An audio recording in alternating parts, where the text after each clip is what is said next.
Yes, many thanks for staying with us on Frontline this morning. Now we move on to the interview segments of the show where we want to discuss something very important and germane to women's development. Don't forget that recently the world celebrated the International Women's Day, and it's one of the days that it's been set aside to celebrate the resilience, the achievements of women across the globe. But today we also want to tailor our discussion towards the theme for this year International Women's Day, but looking at it from a different angle, where we want to talk about advancing women's rights beyond advocacy. Women's rights are also fundamental human rights, and it encompasses a wide range of issues, including equality, freedom from violence, access to education, and participation in political process. The recognition of these rights has evolved over decades, yet many women around the world still face significant barriers in achieving true equality. So on Frontline this morning, we'll be looking at advancing women's rights beyond advocacy. It's not the first time where International Women's Day is being celebrated across the country. We have a lot of NGOs that talks about women's rights, a lot of advocacy, but yet women still experience one barrier or the other in exercising their fundamental human rights. Thus, on the program this morning, we are looking at advancing. How do we advance women's rights beyond advocacy? And joining us to have this conversation this morning is Anu Olawale. Anu Olawale is a banker, a gender and teenagers advocate. It's good to have you on the program this morning. Thank you. I'm glad to be here. Thank you. Good morning. Good morning, everyone watching. Okay, let me first ask you that what prompted you to go into advocacy? Okay, so I'm a kind of person that I love to have impact in people's life. I don't like when people are being jilted, when people are being, you can't speak up for yourself. When there is a norm, when you feel that there is a norm, this thing is just a norm, you don't take a norms. You can shift, you can break barrier, you can break records. So I always want to do more. I always want to impact life. I don't want to take, because this is it, I can't achieve this, I can't do this. I don't like taking no. I always want to push and do my impact life. When pushing, bring people along with you, impact life, impact the generation, because they will be the one to be in the light. When in the future people, the teenagers, they will be the one to be in the light in the future. So that was the push for you. Exactly, yes. All right. At the beginning of the program, I did mention the fact that this is not the first time we have International Women's Day, and not only International Women's Day, we have other days that have been set aside for women to talk about the challenges women face, the barriers they face in pursuing their careers, in having access to education and all. But it seems that all of this advocacy are just there, or we are not making we are not achieving the desired result, we are not making any headway. So what would you say are the responsible factors for all of this? Okay, so I would say that first, political resistance. Okay, because for advocacy, we need backup, we need people to work with. So I feel that for the political aspect, they feel that if they entrust power in you, you can take control from them. So they tend not to put more into advocacy, because they feel that once they give you right to do something, you take power or you take control from them. So I feel political resistance is part of it, and cultural norms. A lot of cultural norms, cultural values, they don't want advocacy. They prefer their cultural ways of doing things. We all know that culture is a way of life, but they don't want any intervention. They want their culture to be the way. So those things are also part of things that affect advocacy. Yes. So culture and politics. Yes. So is it because sometimes we believe, it's a male-dominated society, and maybe perhaps they don't want more women in that space? Yeah, you can be right. And pursuit of funds too. For you to go into advocacy of a thing, you need fund. So there are limited fund for advocacy people. Pursuit of fund too. We need more funds. So what would you consider as maybe the major barriers or challenges? You know, it's up the here the other time we're talking about some women not exercising their rights, and some even don't know. Well, so the thing is, some of women tend to not to speak up. It is when you speak up, that's when you know, okay, this is what is wrong with you. Some people prefer to bottle up things inside them. So it is when you speak up, that's when you will know this is this kind of case that is happening out there. But when you don't speak up, people don't know. So if you speak up, we will know, okay, we can use your case as an example for people to learn, as a platform for people to learn. But if you don't speak up, we won't know, and it limits our own way of doing things too. We won't have more things to do. Yeah. Okay. Now, we are talking about advancing women's rights beyond advocacy. But it seems that we cannot do without advocacy. Advocacy will be on one side. So what other measures or strategies do you consider that we should put in place to ensure that women actually exercise their rights, both in the family, in the career, as far as their career is concerned, and even in the society? What do they need? What are those measures? What are those policy changes that we must put in place? Okay, first, I would like to say policy reform. There should be push for policy change that promotes gender equality, equal right to work, equal right to parental leave. There should not be anti-discrimination. There should be policy reform for that. I will promote, I can do this. Okay, you won't say, because I'm a female, I can't do this kind of work. I'm a female, I can't travel to go this kind of work. So there should be equal rights to things, equal right to life, equal right to speak, equal right to work, equal right to pay. There should be policy reform on that. Policy reform on equal rights. And I would also like to speak on economic empowerment. There should be a support initiative that will empower women, that will help them to promote in gaining their financial freedom. When there is economic empowerment, I'm sure we women, we are not lazy. We can do things. Yeah. We can do more than 1, 2, 3, 4, 5 things at a time. So when there is empowerment, we will do more. So there should be an initiative that will support women financially to gain their financial freedom. Then I would also like to mention community engagement.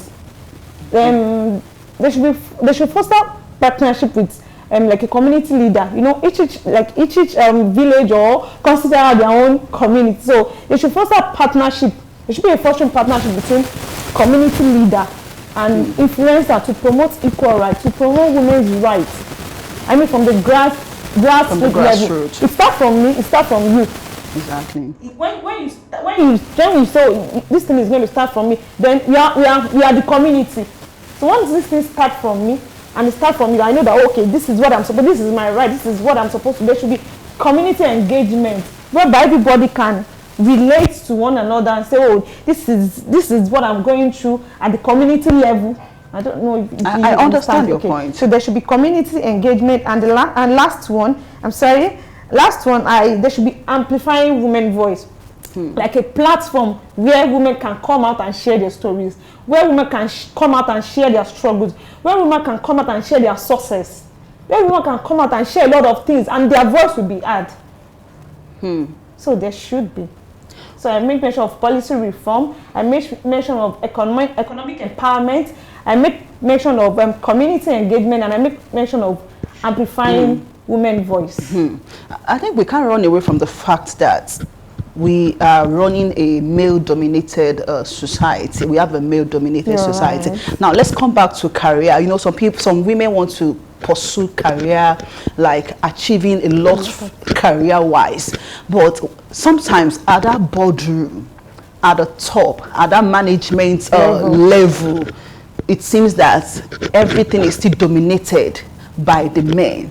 And forgetting the fact that they said that a tree cannot make a forest. But how do you think women can also advance career-wise, despite the fact that it could have been dominated by the male gender? So for me, I would say that first, as a woman, you need to be focused.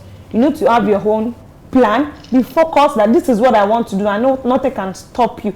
So for a woman that is married and has a child, I would say that there should be a child care support system whereby a child care support system that we can put our child in, and it won't affect, women will be able to balance work and family.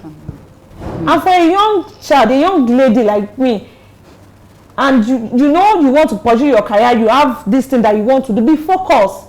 You will get there one day. Just start from somewhere. Rome was not built in a day. Yeah. Focus. Start from somewhere and work hard. When you are working hard, you work smart. There's a difference between working hard and working smart. So as you are working hard, you work smart. People are noticing, people are looking at you.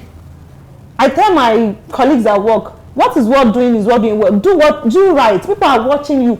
Once you do what you're supposed to do, people will see you at the end of the day. You will be recommended.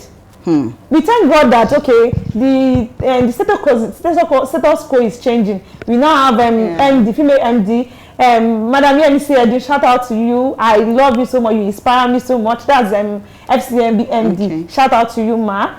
So the status quo is changing. We now have female, but we still need a lot of people. But it starts from you. You need to know what you want. You need to know what you want. Nobody can tell you otherwise. Once you know what you want, you'll be able to set standard for yourself. You set standard, you'll be focused. Okay, this is what I want. I want to achieve it in this time, and nobody can stop you. That is just it. That's my own philosophy. Once you put your mind at it that you will do it, trust me, your dreams are valid. It might take time, but you will get there. You will surely get there.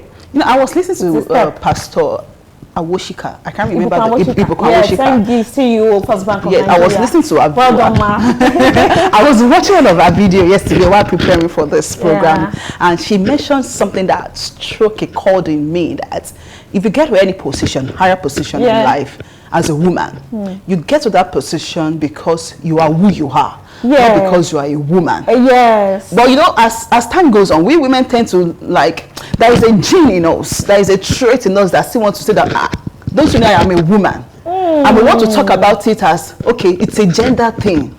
I think it's high time we also change that narrative. So that will take me to my next question, that even as a woman that want to advance, that you want to exercise your right as a woman, what exactly must you possess? Like the qualities. Okay, so as a woman, you have to you have to be humble.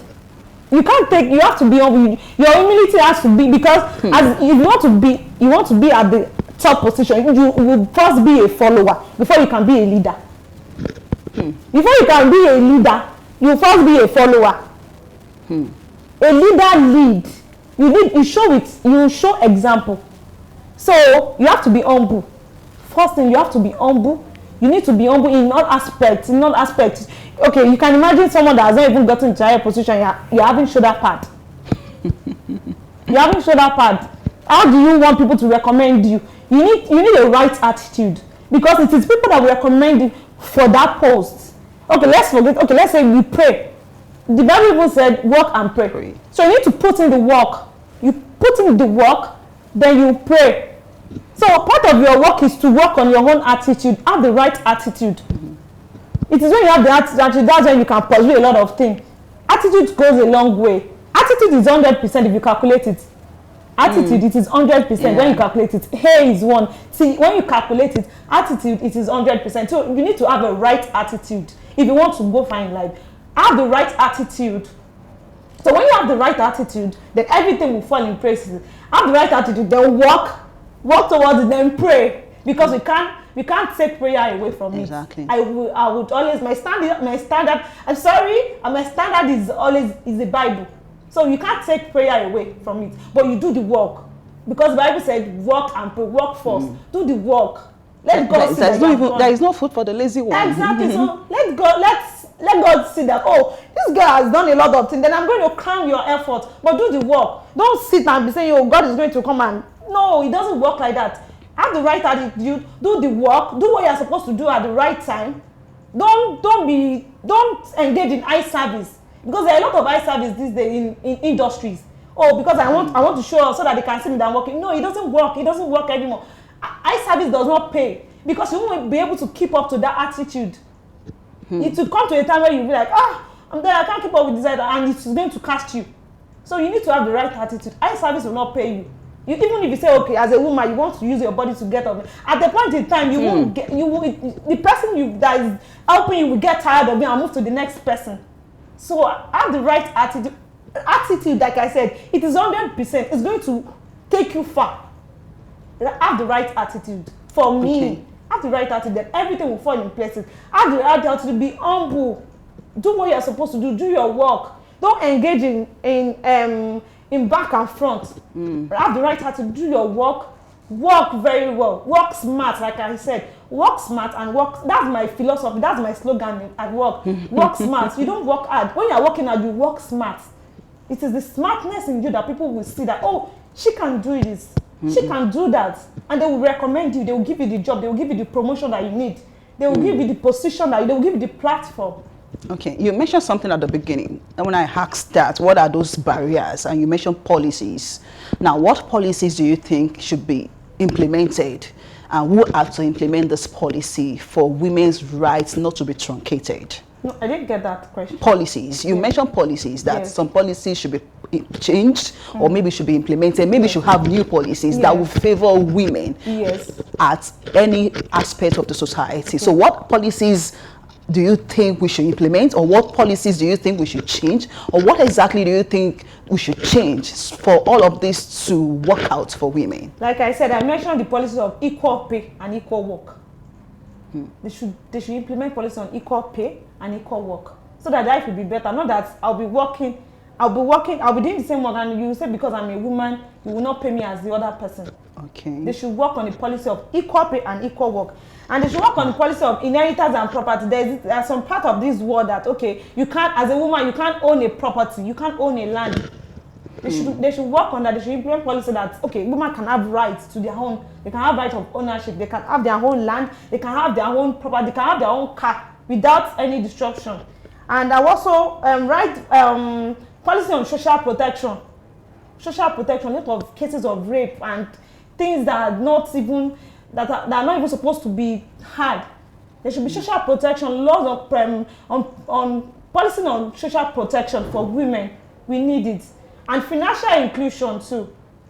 There should be more skills acquisition out there that can help women to attain whatever goals that they want to do. If you are, probably if you are in an industry, if you are not an entrepreneur, probably in an industry, there should be like a mentorship program for women to build themselves. Even women in politics, there should be funding for them to be able to during their campaign period.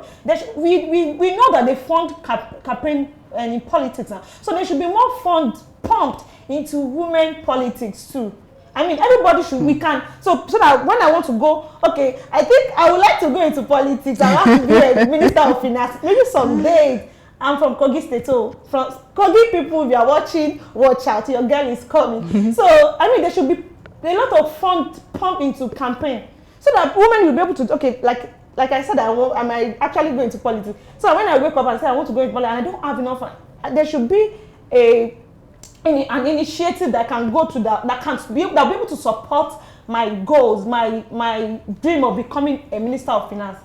Do you understand what I'm trying to say? I get your point. Now, since you mentioned it, okay, let me allow you to. Okay. And also, there should be men engagement. We need men, yes. So, when we bring them. So it goes beyond women supporting women. When we bring men, when we engage men, when we use them as our advocates, they will know, how do I put it? They have this feeling of, they will know the importance of that advocacy of the sense team. of belonging. Exactly. So they will know, okay, for them to bring me, that means this thing is actually important. So we need men engagement too.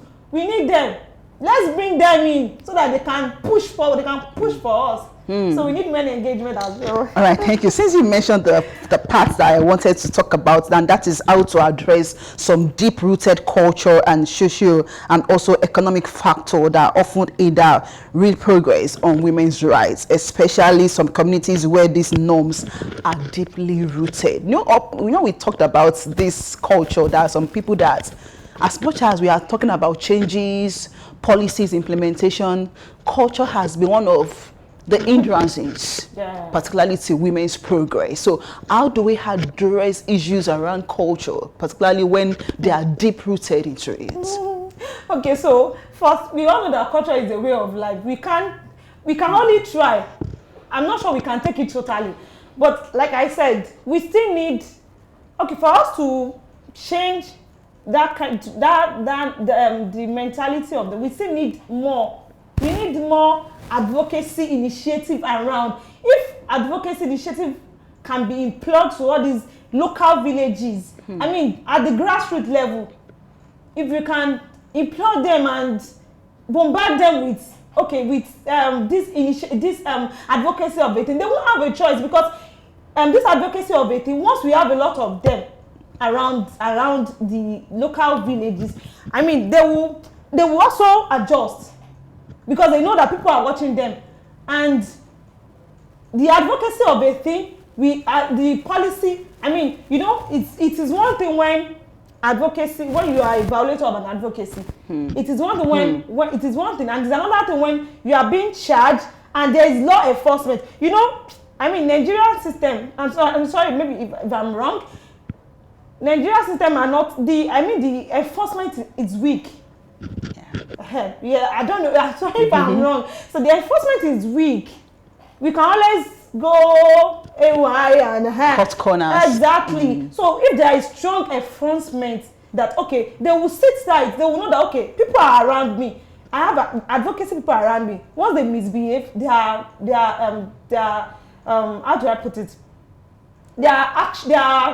This is for their action. That they are penalty for their actions. They are punishment for their actions. So they will adjust.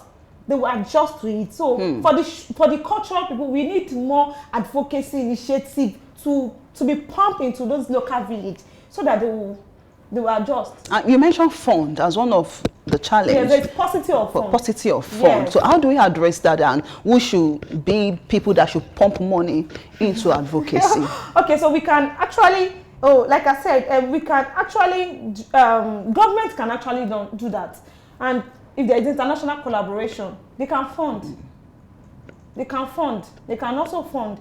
There's paucity of fund, because as an advocate, you need a lot of resources to bring your dream to life, to bring people out of their problem, out of their issues, because you know advocacy is one problem from the other. So you need more funds. You need more funds. You need resources. Not funding. You need resources. You need all these things. You need a lot of things. So if the government can also look into that and try to pump or create an initiative whereby advocacy, they will be funding advocacy people, like those people that are in charge of advocacy. Okay, this is the amount that will go to them, maybe monthly, or they can do it quarterly or yearly. So I think the government should look into that, and if we can also get international collaboration. I mean, the World Health Organization, I'm not so sure, but we can also get international funding.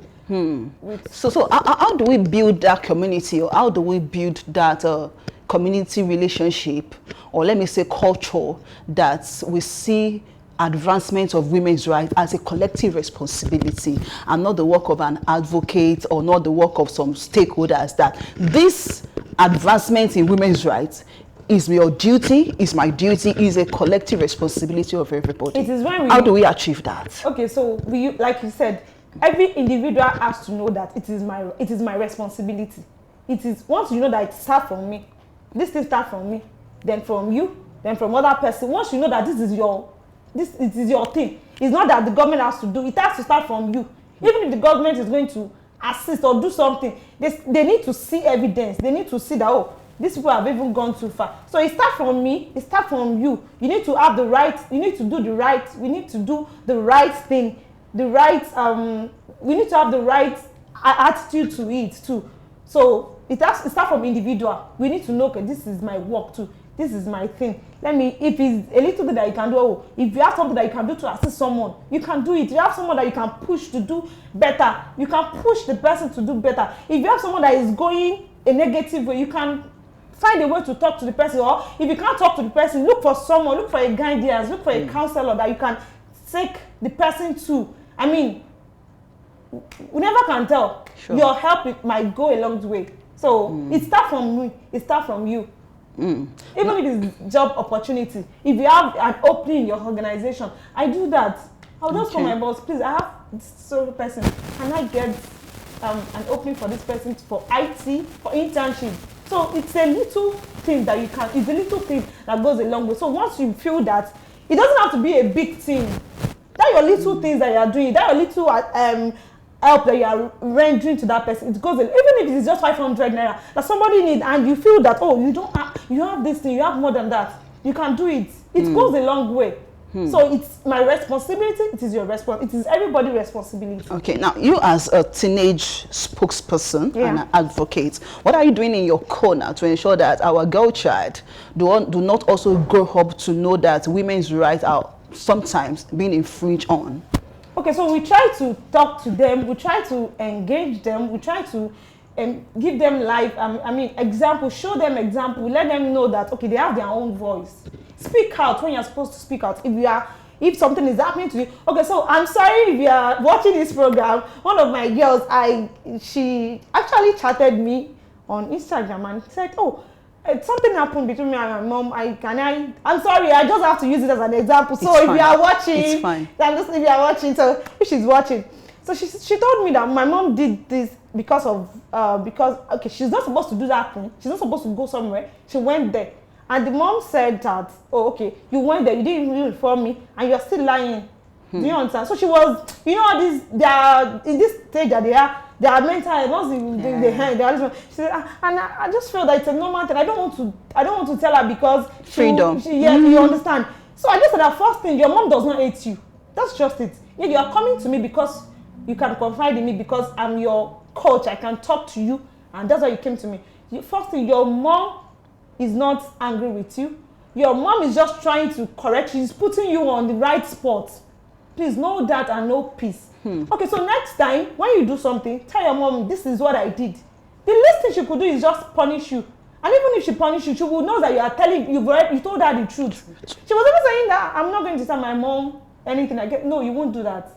You will keep telling your mom things. She now, at the end of our discussion, she realized that what she did was wrong. And she said, oh, henceforth, I will tell her everything. I said, that's very good. That's a good decision. And I said, make sure you go to your mom and apologize to her. So we need to enlighten them. Because in the age that they have, they need more enlightenment. They need a lot of things. They need a lot of guidance. So we need to enlighten them, and we need to be intentional about raising our child. This is to all my women out there, the young women that are giving birth right now. I need you to be intentional about raising your child. Be intentional, be present in every aspect, in every step of your life. The child that you bought today will be the future tomorrow. And if you are not present, if you don't give your child the right thing, it's going to be a negative impact in the future. I'm sorry, it's going to cause nuisance in the future. And we don't want that kind of child. We don't want a child that is going to be a burden. And you yourself, you won't want your child to be a burden to the world. So please try and be intentional about raising your child. Be present in every aspect of your child. Be present in their life. Be present. You won't want to have a child that, when they will say, oh, is that guy that is shutting people up? Why? Because you didn't raise your child well. A lot of young teenagers nowadays, they are going through traumas of their young age. Traumas from their young age, or maybe they are molested from their young age. So they are going through the traumas and they pass it on. They keep on passing it on. But if you are present in your child's life, you will know what is it. You will know the next thing. You will know, this is what my child is going through. You will be able to be intentional. You will know the process. You keep on knowing, okay, this is the stage my child is. So please, women out there. So don't be present and you are just there. Exactly. You know, some parents can be present. You need to be intentional. Yeah, you need to be intentional. Be intentional about raising your child. Male child too, both male child and girl child. That's intentional parenting. Yes, please be intentional. We need your help. Be intentional about raising your child. And I think above all, education is also important. Very, very important. You can't take away education. It is very, very important. If you have that and you feel that, you don't want to go to school, you will need it. No knowledge is lost. No knowledge is a waste. You need it. You need education in every aspect of your life. Even a gate man needs, you need an education to communicate with those people that are coming in. You're not just a gate man. You're the first contact of a company. So you need to have the right attitude. You need to be educationally wise. You need to be able to speak.